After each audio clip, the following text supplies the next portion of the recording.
So hello dear student, কেমন আছো? I hope প্রত্যেকে শুধু ভালো না ভীষণ ভালো আছো। স্ক্রিনের উপর একটা প্রশ্ন দেখা যাচ্ছে, তাই না? প্রশ্নটা মন দিয়ে আমরা পড়বো, বুঝবো, তারপর অঙ্কটা করব। কি বলেছে দেখো, বলা হয়েছে যে কোনো আসল বার্ষিক 12% সরল সুদে আসলে কত বছরে সুদে আসলে 4 গুণ হবে। মানে বুঝলাম কি, যে রেট অফ ইন্টারেস্ট আমার দেয়া রয়েছে কত, 12%।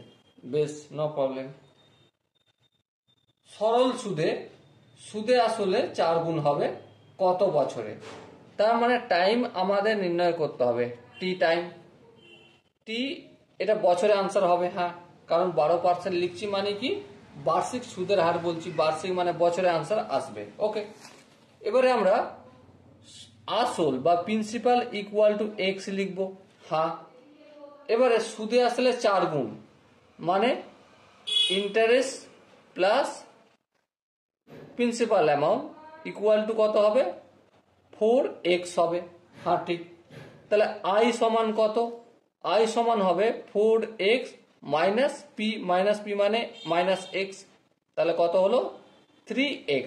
তাহলে আই এর ভ্যালু কত পেলাম আমরা, 3x পেলাম। ওকে বেশ, এবার আমরা সার্বজনীন সূত্র জানি, সেই সূত্রটা কি চলো লিখে নিই। I equal to P R T by 100। আয়ের মান কত, 3x, এই 3x লিখলাম, ডিভাইডেড বাই 100 আছে। হ্যাঁ, অপোজিট দিকে পাঠালে মাল্টিপল করলাম। বেশ, ইকুয়াল টু পি এর ভ্যালু কত, x, এই x লিখলাম। রেট অফ ইন্টারেস্ট কত, 12%, এই 12 লিখলাম। টি তো নির্ণয় করতে হবে, ওটা রেখে দিলাম। বেশ, আগে যাই। হ্যাঁ আগে যাই। এবার দেখো 3x ইন্টু 100, আর এদিকে টিটা রাখলাম, এক্স আর 12টা অপোজিট দিকে নিয়ে আসলে ভাগ হয়ে যাবে, এই ভাগের আকারে লিখে দিলাম। এই এক্স কেটে যাবে। হ্যাঁ, 3 একে 3, 3 4 12, 4 একে 4, 4 25 কত, 100। সো টি এর ভ্যালু কত পেলাম, টি এর ভ্যালু পেলাম আমরা 25। তার মানে কত বছরে সুদে আসলে 4 গুণ হবে, তো আনসার হবে 25 বছরে। এবার দেখ, এখানে যে 4টা অপশন আছে তার মধ্যে অপশন বি হবে আমাদের সঠিক আনসার। ওকে, আই হোপ এই কোশ্চেনের কনসেপ্টটা প্রত্যেকে বুঝতে পেরেছো। যদি কোনো জায়গায় বুঝতে অসুবিধা থাকে তো অবশ্যই কমেন্ট সেকশনে জানাবে।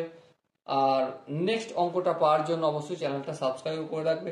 দেখা হচ্ছে নেক্সট ভিডিওতে, ততক্ষণ পর্যন্ত ভালো থেকো, সুস্থ থাকো এবং জয় হিন্দ।